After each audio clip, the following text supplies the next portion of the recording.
Nous allons parler d'une petite bête qui vole, qu'on n'aime pas toujours parce que parfois elle pique, mais elle est absolument indispensable et puis elle produit quelque chose de délicieux, le miel. Il s'agit bien sûr des abeilles. Pour cela, j'ai le plaisir de recevoir Axel Decourty. Bonjour. Bonjour. Vous êtes directeur scientifique et technique à l'ITSAP, c'est l'Institut de l'abeille. Oui, voilà. Voilà, une abeille, on le sait, qui malheureusement est en danger.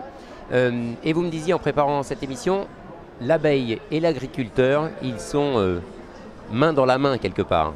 Oui, exactement. En fait, on sépare souvent les deux mondes, entre le monde de l'abeille, le monde de l'apiculture et le monde de l'agriculture. Et en fait, on est vraiment sur du gagnant-gagnant, c'est pas que une figure de style. Pourquoi alors, allez, en deux mots, on a peu de temps. Pourquoi l'agriculteur a besoin de l'abeille? Pourquoi l'abeille a besoin de l'agriculteur? Parce que l'abeille pollinise les cultures et pollinise toute la flore sauvage, d'abord. Sans cette pollinisation, il n'y a pas de fruits tout simplement. Il n'y a pas de fruits, donc ça c'est une valeur économique essentielle, hein. On estime à 153 milliards d'euros par an.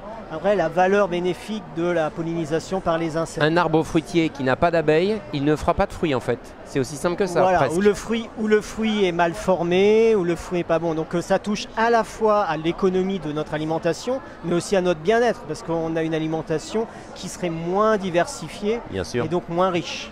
Voilà. Et à l'opposé, l'agriculture produit également de l'alimentation pour les abeilles. Par exemple ? Par exemple, vous avez à peu près un tiers du miel produit en France qui vient de grandes cultures, du colza, du tournesol, avec le fameux miel de colza, ça vient des abeilles. Exactement, et ou grâce de la aux luzerne, agriculteurs aussi. voilà, très bonne récolte de luzerne l'année dernière, par exemple. Et puis les apiculteurs sont des agriculteurs, voilà, pour la plupart, pour ceux qui produisent le plus de miel, sont des agriculteurs. Hein, voilà. Donc on oublie également cela. Donc on a besoin des agriculteurs pour relever le défi qui est majeur aujourd'hui, c'est comment produire plus de miel sur nos territoires, hein, et du miel de qualité. C'est possible ? C'est possible grâce à la conciliation des enjeux entre agriculture et apiculture. D'accord. Alors, on a devant nous un livre, Les abeilles des ouvriers agricoles à protéger. Titre très rigolo. Des ouvriers agricoles à protéger. C'est vrai qu'il y a 2-3 conseils peut-être à donner, 2-3 pistes pour justement aider les agriculteurs aussi à maintenir les abeilles. Alors, pour faire vite et simple, la base, c'est l'alimentation. Cette alimentation, il faut qu'elle soit abondante, régulière, diversifiée pour l'abeille. Donc on voit la nécessité d'avoir une flore dans nos paysages. Et cette flore, elle doit être protégée de polluants aussi, hein, qu'elle soit de qualité. Donc éviter l'exposition des abeilles aux pesticides.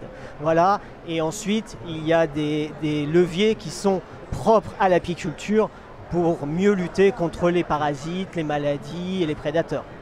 Aujourd'hui, en tout cas, le message passe de plus en plus auprès aussi notamment du monde agricole, utiliser moins de pesticides, moins de produits pour favoriser aussi l'existence des abeilles, bien sûr.